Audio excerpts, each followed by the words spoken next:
저희는 댓글 그리고 가짜 뉴스를 포함한 커뮤니티에서 단순히 퍼나르거나 카카오톡을 통해서도 내란 선전과 관련된 가짜 뉴스를 퍼나른다라는 것은 충분히 내란 선전으로 처벌받을 수 있음을 말씀을 드리겠습니다. 그리고 단순히 퍼나르는 일반인이라 할지라도 저희는 단호하게 내란 선동이나 가짜 뉴스에 대한 내용으로 고발하겠습니다. 그렇기 때문에 그런 내란 행위에 가담하는 일들이 없도록 하셔야 된다는 말씀드리겠습니다. 제가 듣기로는 전용기 의원 고발할 예정이다라는 것을 들었고 민주당이 항상 주장하는 표현의 자유, 사상의 자유에 대한 정면 도전이라고 저희가 생각하기 때문에 이 부분은 앞으로도 매우 심각하고 강력하게 대응해 나갈 예정입니다.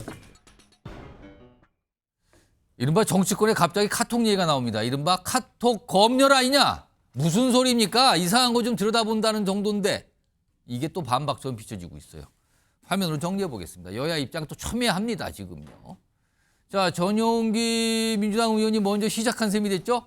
온라인 커뮤니티 그리고 카톡을 통해서 가짜뉴스 퍼나르는 거 이거 충분히 내란 선전으로 처벌 가능하다. 단순히 일반인이어도 이거 고발 가능합니다. 이렇게 시작이 됐어요. 이 얘기가. 그러자 국민의힘에서 반박이 나오죠. 권영세 비대위원장. 아니 지금 민주당 전체주의적 카톡 계엄령 선포한 거예요. 공산당식 대국민 겁박이며 입틀막 넘는 폰틀막. 카톡 계엄령 공산당식 겁박 폰틀막이다. 이렇게 반발이 나옵니다. 자, 이 얘기 좀 해보죠. 송영훈 전 국민의힘 대변인 나오셨고요. 그리고 이동학 전 민주당 최고위원 자리하고 계십니다. 안녕하십니까. 안녕하세요. 자, 송영훈 전 대변인. 이거 어떻게 봐야 되는 겁니까? 지금 이 상황. 한마디로 하면은 인터넷 민주주의에 대한 사망 선고죠. 이제 국민들은 한마디 비판도 못하고 입을 꼭 다물어야 하는 그 유신 독재보다 엄혹한 시대를 경험하게 됐습니다. 자, 지금 제가 드린 말씀이요. 이거 제 말이 아닙니다.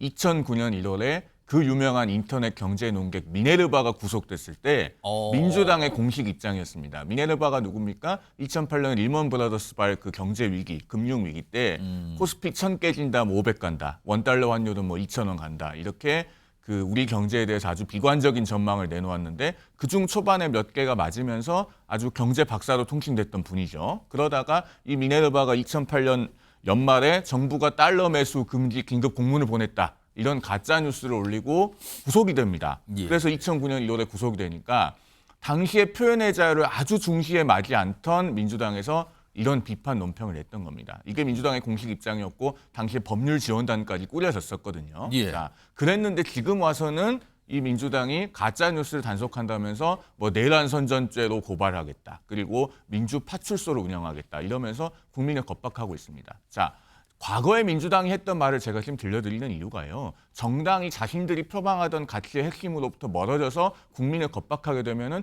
그것이 얼마나 국민들 보기에 어이가 없는 일이고 정당의 근간이 흔들리는 일인지 그것을 보여드리기 위한 것입니다. 민주당이 과거에 했던 그 발언들 그리고 과거에 표방했던 가치를 한번 돌아보시고 지금 민주당이 본래 지향해야 될 모습으로부터 얼마나 동떨어져 있는지 한번 성찰해 보시기 바랍니다. 자, 이 상황을 놓고 아까 여야 지금 어떻게 보고 이제 전해드렸죠. 오늘도 목소리로 직접 나왔습니다. 치열하게 얘기들 합니다. 들어보시죠. 카톡이 가짜뉴스 성역입니까? 이 순간에도 수십 년 전에 돌아가신 아버지가 무슨 공산당 활동을 하면서 수없이 무슨 몇 명을 죽였느니 무슨 담배 대금을 떼먹고 도망을 갔느니 이런 걸 아직도 카톡망에 뻔뻔스럽게 뿌리지 않습니까? 무슨 수를 쓰더라도 반드시 뿌리를 뽑아야 합니다. 지금 민주당은 카카오톡 메시지, 커뮤니티 게시글까지도 계엄에 대해 자신들과 다른 의견을 이야기하면 내란 선전으로 몰아 고발하겠다는 전체주의적인 카톡 계엄령을 선포했습니다. 북한식 5호 담당제라도 하겠다는 것인지 중국식 사상 통제라도 하겠다는 것인지 묻지 않을 수 없습니다. 이동학 전 최고위원. 카톡은 그냥 말만 쓰고 있는데 이 카톡을 놓고 정치권이 좀 이래가고 사실 민주당에서 뭔가 이거 가만히 있으면 안 됩니다. 고발 얘기 나오니까 여당에서 좀 받아치면서 지금 이렇게 공방을 가고 있는데 이거 어떻게 좀 봐야 되는 겁니까? 글쎄요. 국민의힘에서 지금 꼬투리를 잡고 있다라고 저는 생각이 드는데요. 이게요. 카톡을 검열하겠다는 얘기가 아니잖아요. 이 제보를 받겠다고 하는 겁니다. 그리고 그 제보도요. 악의적일 경우, 악의적이라는 건 뭐냐?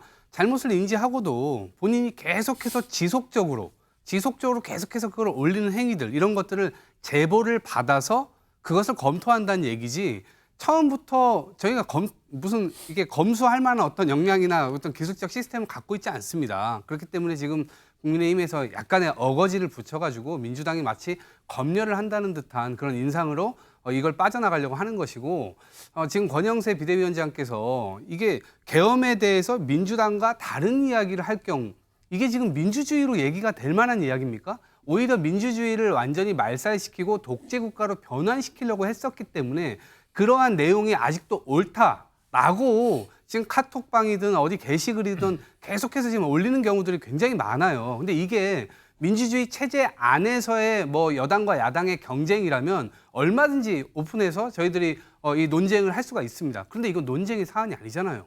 처음부터 이 독재 국가로 만들려고 했던 시도, 그다음에 헌법 기관을 완전히 무능하게 만들려고 했었던 그 시도에 대해서 지금 제대로 된 처벌이나 이런 것들이 이루어지지 않고 있고 또 조사에도 제대로 대통령이 응하지 않고 있고 여당은 오히려 그것을 지금 방어하기에 바쁜 이 상황이지 않습니까? 이 상황 자체가 지금 잘못됐기 때문에 그래서 그 상황 속에서 지금 계속해서 여론이 오히려 야 계엄령 이거 올바른 거 아니야? 지금 이런 여론이 퍼져가는 게 민주주의 국가에서 맞습니까? 이런 부분들에 대해서 명확하게 철퇴를 가해야 되겠다라고 한 것이지 이것을 무슨 검열을 하겠다 이런 건 애초에 불가능합니다.